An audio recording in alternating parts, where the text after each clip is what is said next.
أعوذ بالله من الشيطان الرجيم بسم الله الرحمن الرحيم ومن آياته او بعض د علامو د قدرت د خداینا اندادي خلقكم من تراب چې پیدا کړی تاسو انسانانو د خاورینا ثم اذا انتم بشر تنتشرون بیا تاسو انسانان ګرځیدونکي ومن آیاته او بعض د قدرتونو د خداینا اندام دا خلق لكم من انفسكم ازواجا چستاسو د پاره استاسو د جنسا بیبیان پیدا کړی دي لتسكنوا الیها چې تاسو سره اطمینان حاصل کې وجعل بينكم موده ورحمه او ګرځول د استاسو د پاره د یو بل د پاره مینا محبت ان فی ذلک لآیات بشک بدی کی نخدی د قدرت تخدی لقوم د فارد هاغه قوم یتفکرون چې د سوچ نکار اخلی ومن آیاته او بعض د علامات د قدرت تخدینا خلق السماوات والارض فدا وخت د اسمانونو او د زمکو دی واختلاف السنتکم والوانکم او مخالفت دی اختلاف دی تبدیلی دی په زبانونو ستاسو کې او پرنګونو ستاسو کې ان فی ذلک لآیات بشک بدی ټولو کې نخې دي د قدرت تخدی للعالمین چې فالون کې د مخلوقات لري ومن آیاته او بعض د قدرتونو د خداینا منامکم باللیل اغستاسو ود کیدل دي د شپې او نهار او د ورځې وابتغاءکم من فضله او تلاش دي د الله پاک د فضل چې روزي ده ان فی ذلک لآیات بشک بدی کې نخې دي د قدرت تخدی لقوم یسمعون د فارد آغا قوم چې اوري احکامات تا الله ومن آیاته او بعض د قدرتونو د خداینا یوریکم البرق خوفا وطمعا اغا خول دی تاسو ته د برېښنا د فار د یری او د تمی وینزل من السماء ماء او نزول دی د اسمان نه د باران فیحیی به الارض بعد موتها چې الله پاک به زرخیزه کی زمکه پس د بنجر والینا ان فی ذلک لآیات بشک بدی کی نخری د قدرت تخدی لقوم یعقلون د پار د آغا قوم چې د عقل نکار اخلی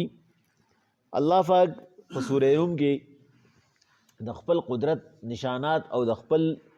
وحدانیت دلائل ذکر کړي الله پاک وی انسان د ټولو نلوي انقلاب او د ټولو نلوي د قدرت او د طاقت نه د الله پاک اغستا پیدایش ته چې الله پاک ستا ابتدا د خوري نوکړه او الله پاک تا خپل طاقت واضح کو چې زما پنځ باندې هر قل عادت کار هر قل عادت نه دی هغه د معمول مطابق دی هر قل عادت ناشنا کار دی وي ستا د پاره هغه ناشنا دی لکه څنګه چې موسی علیه السلام ته حضر علیه السلام وی ته ما سره صبر اونکی ځکه چې زما د پاره خو هغه کار ناشنا نه د معمول مطابق خو ستا د پاره بناشنا ځکه چې ستا سره تشریعي امور دي ته په شرع خپويږي په ظاهري حالاتو خپويږي په ظاهري فیصلې کول شي چې کوم ته پستر ګوي نه او زه په تکوینی پويږم چې کوم ته حادثه وي حادثه د الله پاک پنځ باندې د روټین کار دی او د انسان د لپاره حادثه زګه چې انساني ویني نه نو په دې وجه باندې به ته ما سره صبر اونکه مقصد د دې نه داو چې د انسان د لپاره هر هغه کار نه وي دی چې هغه دلی نه نو هغه در لپاره نه وي دی الله وی انسان په دې وجه باندې زه تا ته ستا د حلقت خبره کوم چې ما ته د حلقت بار بار د خورې نه کول دا څه مسله نه ده لیکن دا یو پیر چې ما د خورې نه کو او دا دوباره د خورې د جنس نه کیږي د دې مقصد دا دی چې لاول نه متا خپل طاقت او قدرت خو چې یو بیجان سیز چې هغه خوره ده چې انسان ته نه هیڅ هم نشي کولی ما ته نه جیتا جاگتا انسان پیدا کو بس دغه کافی وا وسو تا ته زه طریقه خیم چې ته نظام څنګه چلے د هغه نظام د چلولو د پاره ما تعالی یو نظام روان کو چې د هغه خورې نه چې کوم جنس پیدا کیږي هغه زه د هغه خورې د انسان بدن ته دن کوم او د هغه کې چې کوم دینو په هغه فیکټری کې بیا خام مال تیاریږي هغه بل ته منتقل کیږي او د هغه نه باقاعده تور باندې چې کوم دینو هغه نظام شروع شو او د هغه نه یو بل سره رشتې جوړ شوې د دې نظام د روانولو لپاره چې د انسانان لکه د کړې په شان یو بل پسې ور روان شي د دې یو بل سره مینه محبت پیدا شي په دې وجه باندې د هغې دپاره رشته ضروري وه او هغه د رشتې دپاره د دو انسانانو یو ځای کېدل ضروري او د هغه یو ځای کېدلو دپاره د هغې جنسیت لازمي و چې د یو جنس نه دي. نو په دې وجه باندې د نارینه د پختې اډوکي موږ مخکې ویلي 30 دي او د زنانه 40 دي ځکه چې د دې یو نه چې کوم دی نو هغه د زنانه جوړه شوې ده. نو په دې وجه الله پاک وایي دا مې ولې د جنسه پیدا کړه د دې دپاره چې وجعل بینکم موده ورحمه چې د دې یو بل سره موده دوستي ورحمه او په یو بل باندې رحم راځي. ګوره یو بل یړو د سره لیدلی ني د کم ځای نه رشتي وشي او یو بل سره یې څومره بې اندازې مینې دوره د یو مور او د زوی او د یو رور او د خور هم ني څومره چې بیا د ښځې او د خاوند دي په یو بل څومره خفه کېږي حالانکې داسې ناشنا یو بل یړو د دې نه مخکې لیدلي ني په کار خو دا چې بنده یو ځای لوی شي نو چې د هغې دې مینه یو بل سره یو ځای او سیوا دي نه رشته به داسې پردي ځای کې وشي چې ستا په خوا خاطر کې هم نه او په لویوالي به میلو شي او چې الله پاک وایي چونکې ما د یو جنسه پیدا کړي دي په دې وجه د ښځې خاوند به یو بل سره داسې مینه چې داسې مینه هغه د مور او د زوی هم نشي کېدی. الله وایي دا زما رحم دی انسانه ته ځان له سره نغرې کا ته ځان نه ورلړونې جوړ کا ته به دا شی ونه کړي. الله پاک وایي پیغمبر علیهم السلام دا مینه محبت ما را پیدا کړي دي که چېرې دي د ځمکې دا ټولې خزانې یو کس له ورکړي ځان سره به له مینه پیدا نه کړي دا زما کار دی. نو الله پاک وایي پیغمبر علیهم السلام الاول نه د خاورې نه پیدا کول دا د خپل قدرت هغه نشانه ښولو د هغې نه پس هغه بیا د نطفې په ذریعه باندې روانول چې انسانان دوه یو بل سره میلو شي هغه د دې په منځ کې مینه محبت راوستلو او یو مکمل نظام روانولو دا زما د قدرت نښې دي. یو انسان د نر شي او هغه د داسې وکړي هغه داسې سوچ هم نشي کولی. الله وایي خرق العادت کارونه زما کار ولې دی ځکه چې زه خالق یم زه مالک یم کارخانه ما روانه کړې ده. ومن آیاته ان خلقکم من تراب زما د قدرت د ټولو نه لویه نښه الله وایي دا را زما د قدرت د نښو نه ما پیدا کړی تاسو د خاورې نه ثم اذا انتم بشر تنتشرون بیا تاسو انسانان وی چې ګرځېدی روغ رمټ او داسې چې تاسو د خاورې نه څنګه پیدا شوم په خپله د بیا په خپل حلقت کې د ټولو نه هغه لوی کمال دا دی چې په خپله د بیا په خپل حلقت باندې شک راغی چې څنګه زه د خاورې نه پیدا شوم د خاورې خو په ما کې څه ځای نشته. ومن آیاته ان خلق لکم من انفسکم ازواجا بیا زما د قدرت د نښو نه یو دام ده چې ما پیدا کړي دي ستاسو د جنس نه ستاسو لپاره بیبیانې لتسکنو الیها چې ستاسو په اطمینان او آرام حاصل کې چې تاسو د دنیا د پریشانونو لږ سات دپاره وځئ او لږ سات دپاره د الله پاک د دې خصوصي کرم او احسان نه فایده والې او د خوشحالۍ یو دنیا ته وردن نشئ. وجعل بینکم موده ورحمه او بیا مې ګرځولې د ستاسو په منځ کې دوستي او مهرباني. ګوره دوه ټکي الله وایي دوستي او مهرباني. دوست چې د هغه کله په تا باندې همدردي او ترس راځي نو خو د هغه دوستانه به ستا په کار راشي خو چې هغه دوست هغه صرف ستا د مفاد وي نو بیا هغه ستا له هېڅ فایده نه درکړي. الله وایي هم مې دله دوستي جوړه کړې ده یو بل ته مې را یو ځای کړې هم په یو بل باندې رحم راځي په یو بل باندې خوږېږي د ځان نه سیوا خیال ساتئ د یو بل. ان فی ذلک لآیات په دې کې نښې د قدرت د خدای شته لقوم یتفکرون دپاره د هغه قوم چې سوچ او فکر کوي چې دا د الله څومره لوی احسان دی. ومن آیاته خلق السماوات والارض بل د الله پاک د قدرت د نښو نه نښه دام ده چې پیدا کړي دي اسمانونه او ځمکه د یو خاص مقصد دپاره چې انسان ته د پروټیکشن میلو شي ته خپل ځان محفوظ محسوس کې تر څو پورې چې د انسان د پاسه چتي او چاپېره دی نه چاردیواري خو دې ځان محفوظ حسابوي او که دې په ډاګه کې ملاستي نو د ده خوب په ترارۍ د ده ملاسته په ترارۍ دې ځان محفوظ هغه نه حسابوي. الله وایي دا چاردیواري مې د دې دپاره پیدا کړې ده چې تا د تحفظ احساس وشي. واختلاف السنتکم والوانکم بل د الله د قدرت نښې دي په اختلاف د ژبو ستاسو کې او د رنګونو ستاسو کې چې انسان ته وګوره په دنیا کې چې اوسه پورې انسانان چې کم دی نه هغه زبانونه چې وایي دا 24,000 زبانونه انسان وایي چې کوم تحقیق پې شوی دی 40,000 ژبې مختلف قسمه چې بل کس لګیا شي دا ګجران چې یو بل سره لګیا وي موږ وایو کنې که دي هسې یو بل ته چې کم دی نو هغه نخرې پېښې کوي او چې موږ لګیا یو هغې وایي که دي یو بل ته نخرې پېښې کوي موږ وایي دا جوړ شاړاګان دي نه پوهېږي الله وی سلیری زره زبانه دي چې دا انسان شمارلی دي او په دې کې الله پاک د هغه انسانانو په زبان څه کې د هغه زیرو سیز په زبان باندې پوهېږي یو داسې عجیبه قدرت والا ذات دی الله وی دا زبانونه مې مختلف ولې پیدا کړي دي د دې دپاره مې مختلف پیدا کړي تا د زما د قدرت اندازه وشي ته یو زبان هم پوره نشي زده کولی ته خپل په یو زبان باندې هم عبور نشي حاصلولی او الله پاک انسانانو له دا دومره زبانونه ورکړي دي بل و الوانکم رنګونه د یو انسان رنګ بل انسان سره نه ملاوي برغوني روڼه خویندې او د هغې شکلونه هم یو بل سره نه ملاوي مور پلاري که نور څوک یې نه پېژني مور پلاري پېژني چې دې کې دا فرق دی الله وی سوره په ارباو باندې انسانان دي او تر قیامته پورې په کرباو باندې او داسې عجیبه ذات دی چې انسان چې یو شکل جوړ کړي دویم شکل کې خامخا د هغه شکل مماثلت راځي او الله پاک انسانان داسې پیدا کړي دي چې یو ځای پیدا شي په هغې کې هم دومره فرق وي چې ته پکې مور پلار پکې فرق کولی شي انسانان پکې فرق کولی شي ټول د یو بل نه بدل داسې عجیبه قدرت والا داسې یو عجیبه ذات دی الله وی دې له د سوچ او د فکر ضرورت دی دې له د عقل ضرورت دی خو انسان ستا عقل ډېر زیات مختصر دی ستا ذهن دې ته نه رسي نو زما دا خبره واوره چې لږ غونته سوچ پې وکړه چې دا زبانونه ولې بدل دي دا رنګونه ولې بدل دي دا ټول یو شانته وي نو څه مسله پکې نه جوړېده الله وی دا زما د قدرت او د طاقت نښه ده چې ګورې یو داسې مالک دی ستا یو داسې خالق دی ستا یو داسې حساب کون کې یو داسې مانیټرینګ کون کې تا باندې موجود دی چې هغه دا دومره رنګونه دا دومره شکلونه او دا دومره زبانونه پیدا کړي دي نو ته به د هغه نه کم خوځې ته ولې د هغه مخالفت کې ته د هغه حکم ولې نه منې ستا دې ذهن ته دا خیال ولې نه راځي چې هغه دومره طاقت او قدرت والا دی هغه زما نه تپوس کوي نو زه د هغه تابعداري ولې نه کوم ان فی ذلک لآیة په دې کې نښې دي د قدرت د خدای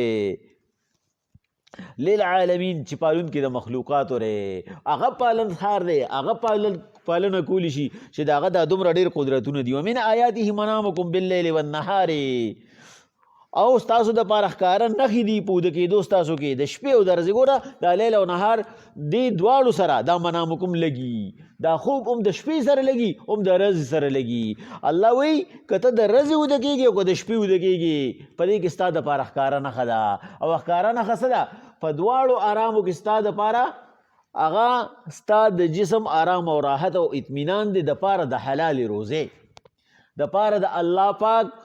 د طرف نه د پیدا کړي شوي اسبابو په خپل استعمال کې د راتلو دپاره یوازې د شپې خوب نښه نه ده او نه یوازې د ورځې خوب نښه ده بلکې دا خوب دی دواړو سره لګي دا نښه ومن آیاته منامکم باللیل والنهار دا ستاسو دپاره د دواړو دپاره په دې کې د الله د قدرت نښه ده چې دا ستاسو جسم لا آرام او راحت او سکون ورکوي چې ابتغاؤکم من فضله چې تاسو په د الله فضل تلاش کې او د الله پاک هغه فضل څه دی هغه ستا روزي ده هغه ستا روزګار دی او هغه ستا انسان باندې رحم او ترس کول دي چې یا به ته چا سره لګیا کار به کوي یا به تا سره څوک کار کوي یا به ته چا نه کار هلي یا به ستا نه څوک کار هلي نو په دواړو حیثیتو کې ته چې تاسو یو بل له فایده ورکوئ او هغه فایده د څه دپاره د انسانیت دپاره ده نو چې ته د الله پاک هغه اصول او احکامات خپل ذهن ته راولې چې که دې وخت کې زه مالک یم یا زه نوکر یم په دواړو حالاتو کې زما باندې د الله پاک د طرف نه حقوق دي د یو بل چې د هغه حقونو زه پوره خیال وساتم چې مالک مضبوط دی نوکر کمزور دی چې په نوکر باندې رحم وکړي د هغه نه د هغه د وسعت مطابق کار والی او هغه له د هغه د حق مناسب هغه دیاړي م ورکړي ځکه چې پیغمبر علیهم الصلاة والسلام وایي هغه انسان چې بل انسان سره هغه د رحم معامله وکړه مثلا حدیث الفاظ داسې دي چې قرض ولا ورکو یو سړی ولګېد او بل کس له قرض ورکو او دا چې چا ولا قرض ورکو ده ته ښه پته لري دا سړی کمزوری دی او دا قرض دی ما ته ټول نشي واپس کولی مونږ خو نن سبا قرض هغه سړي له ورکوو چې مونږ وایي دومره قرض ورکه پښتنو ځان له اسان اصول ایښي دي وایي دومره قرض ورکوه چې سبا یې ورته بخښلی شي نه دا خو قرض نه دی دا خو نیکي نه ده په هغې باندې به یا د هغه کار کېږي او یا به نه کېږي ته به 100 روپۍ بخښلی شي او دا به په 100 روپو کار نه کېږي دا به په 1000 روپو کار کېږي نو ته به هغه له 100 ورکوې نو په هغه 100 باندې ته به بل ته ودرې بیا نه دا قرض نه دی قرض دا دی چې تا ته ښه پته چې بهي دله ما دا 100 زره ورکړې دا 100 زره دی ما ته نشي واپس کولی او ته هغه ته ووایې چې ځه ته ما ته ټولې نشي واپس کولی دا 15 زره پکې ما صدقه کړي دي دا 15 زره راته واپس کا او چې 15,000 ته واپس کوي نو په هغې کې ورسره هم نرمي کوي چې زه تا سره دېڼې ونه شي بله پیرې راکړه بله پیرې راکړه. نو پیغمبر صلی الله علیه وسلم وایي چې تا سره تر څو پورې هغه دا قرض واپس کړی نه دی تر هغې پورې روزانه د دغې قرض عمره ستا د صدقې ثواب کېږي.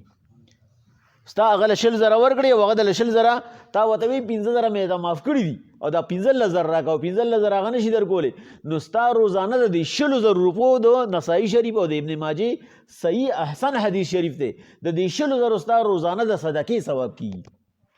او چې کله د سره هغه نیټه کېښوده چې په دې نیټه به یې در کومه او هغه نیټه باندې در نه کړي نو دا ډبل شي چې په هغه نیټه یې در نه کړي چې تا تر اوسه پورې د 100,000 ثواب کېدو اوس تا د 40,000 ثواب کېږي. نو چې تر څو پورې هغه دا کولی نه شي تر هغې پورې ستا روزانه د هغې په هغه عمره باندې د صدقې ثواب کېږي. او هغه سړی چې هغه سره د هغه وس کېده یو کس لی قرض ورنه کو وس یې کېدو او وایي چې دی غریب دی به سبا مال څه راکوي نو د هغې عمره روزانه هغه ته د هغې ګناه میلاویږي او دا د هغه ظلم دی د دې ظلم سزا به هغه په ورځې د قیامت باندې خوري چې هغه په یو ورور مسلمان باندې ترس نه کړه حالانکه الله په هغه رحم کړی او هغه له یې ورکړه کړې وه. نو الله پاک وایي چې دا هر څه چې ما پیدا کړي د څه لپاره مې پیدا کړو چې دی دا ورځ او شپه چې دی پکې آرام وکړي دی پکې یو بل سره میلو شي دی پکې تلاش وکړي چې انسانان یو بل وپېژني په یو بل باندې رحم او ترس وکړي. ان فی ذلک لآیة بېشکه په دې کې نښې شته دي د قدرت د خدای لقوم یسمعون خو دپاره د هغه چا او د هغه قوم چې هغه اوري د الله احکامات او اصول اوري. ومن آیاته یوریکم البرق خوفا وطمعا بل د الله د قدرت نښې دي په هغه برېښنا کې چې دا سبب د یرې او د تمې ګرځي. اوس دې ځای کې مفسرین دوه معنی کوي. یو مفسرین وایي یره د چا دپاره ده بل مفسرین وایي تمه د چا دپاره ده. نو دا یره دا د مسافر دپاره ده چې هغه وایي لا خپل منزل ته نه دی رسېدلی او یخې هواګانې شروع شو یا سره فکر پیدا شي کور ته به څنګه رسم بچو له به څنګه ورځمه او تمه د چا ده چې کوم مقیم دی هغه وایي یره که الله پاک دا چې کوم دی نو راوورو نو زما به فصل ښه شي او یا نن سبا چې چاته بوزغلي نه میلاویږي بوزغلي شاټ شوی دی هغه وایي کیدی شي الله پاک رحم وکړي او زما خپل روح خیږي او زما خپل ګري کې ډېر شي او زما دا مشکلات حل شي. خو چې ښکلې معنی کړې ده نو هغه جمهورو یعنی اکثرو علماو کړې ده هغې وایي دا د دواړو دپاره یره او تمه ده د مسافر او د مقیم دواړو دپاره. د مسافر دپاره دا یره ده چې یره زه به چې کوم دی نو په څه طریقه باندې خپل کور ته واپس ورسمه او چې په امن کې ورسمه دا برېښنا دي دا چې کوم دی نو دا ډېره تیز کی او تمې دا چې یره که الله پاک د رحمت دا باران اورو نو موسم به ما ته ښه شي او زما ته به خپل سفر اسان شي. او چې کوم مقیم دی نو هغه دپاره یره داره چې هغه وایي کم څیز زما نقصاني کېږي چې زه هغه د باران نه مخکې ځای ته ورسوم او تمې دا وي چې که دا الله پاک وکړو نو الله پاک به بیماری ختم کړي الله پاک به ماحول صفا کړي. نو په دې کې دا د مقیم او د مسافر د دواړو دپاره یره او تمه ده. نو دا معنی ډېره مزیدار ده. وینزل من السماء ماء او نازلی د اسمان نه باران فیحیی به الارض بعد موتها نو پس په هغې سره زرخیزه کي ځمکه پس د بنجروالي نه. ښکلې تحقیق په دې کې چې کړی دی نو هغه زموږ د دې دور یو ښکلی مفسر هغه اشرف علي تانوي صاحب په بیان القرآن کې کړی دی. هغه وایي ساینس خدا خبره معلومه کړه چې بھائی بخارات جوړ شي او بخارات چې کوم دی نو بره وخیږي او وریځې جوړ شي یخ شي راوورېږي خو دا بخارات هر وخت جوړېږي په سړځای کې خو بخارات جوړ شي نو په ګرمۍ کې دا بخارات کوم ځي. انسان سره له دې ډېر علمه تر اوسه پورې دې ته ونه رسېدو چې دا باران په څه طریقه باندې الله راوري. دا خو د په خپل ذهن کې دا نقشه جوړه کړه چې او دا بخارات چې کوم دي دا یو قسم باران دی دا چې دغه چې لړه چې خیږي بس دا یخه شي او دا بیا راورېږي خو چې دا په ګرمۍ کې دا راورېږي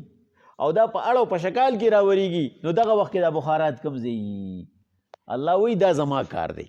باران زه راورومه. دا د انسان صرف هغه خپل د علم مطابق د ذهن هغه خیال دی چې دی دوره خو ورسېده خدا انتهایی ایڈوانس انسان تر اوسه دا معلومه نه کړه چې دا په څه طریقه باندې دا بخاراتونه چې کوم دی نو دا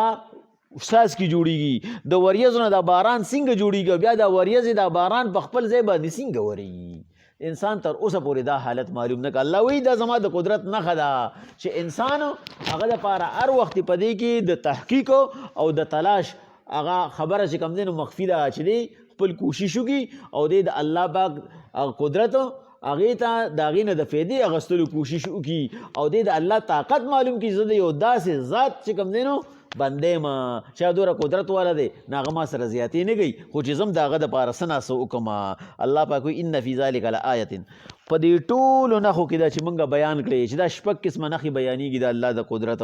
الله وایي لآیات په دې کې ښکاره ثبوتونه شته لقوم دپاره د هغه قوم یعقلون چې د هغوی پوهیږي هغوی د عقل نه کارلي هغوی لږ سوچ د دنیا نه وباسي او د الله قدرتونو ته وګوري نو لازما د الله بندګي به اختیاري او الله ته به عاجزي اختیاري چې دغه د کامیابۍ نښه ده. بسم الله الرحمن الرحیم ومن آیاته ان خلقکم من تراب او د الله د علاماتونه د قدرت د علاماتونه دام ده چې پیدا کړی تاسو د خاورې نه ثم اذا انتم بشر تنتشرون بیا تاسو انسانان یې چې ګرځئ. ومن آیاته او د الله د قدرت د نښونه اندام ده خلق لکم من انفسکم ازواجا چې ستاسو د خپل بدن نه ستاسو دپاره بیبیانې پیدا کړي دي لتسکنو الیها چې تاسو په اطمینان حاصل کړئ وجعل بینکم مودة ورحمه او ستاسو مابین کې دوستی او رحم پیدا کړی دی. ان فی ذلک لآیة بشک بدی کې نښې دي د قدرت د خدای لقوم یتفکرون دپاره د هغه قوم چې سوچ او فکر کوي. ومن آیاته خلق السماوات والارض واختلاف السنتکم والوانکم او د علاماتو د قدرت د خدای نه پیدایش د اسمانونو او د ځمکو اختلاف د زبانونو او د رنګونو دی. ان فی ذلک لآیة بشک بدی کې نښې دي د قدرت د خدای للعالمین چې فالونکي د مخلوقات لري. ومن آیاته او د الله د قدرت د نښونه منامکم هغه اوده کول دي ستاسو باللیل والنهار د شپې یا د ورځې وابتغاؤکم من فضله او تلاش دی د فضل د الله چې روزي ده. ان فی ذلک لآیة بشک بدی کې نښې شته د قدرت د خدای لقوم یسمعون دپاره د هغه قوم چې اوري احکامات د الله. ومن آیاته او بعضې د علاماتو د قدرت د خدای نه یوریکم ښوونه د تاسو ته البرق د برېښنا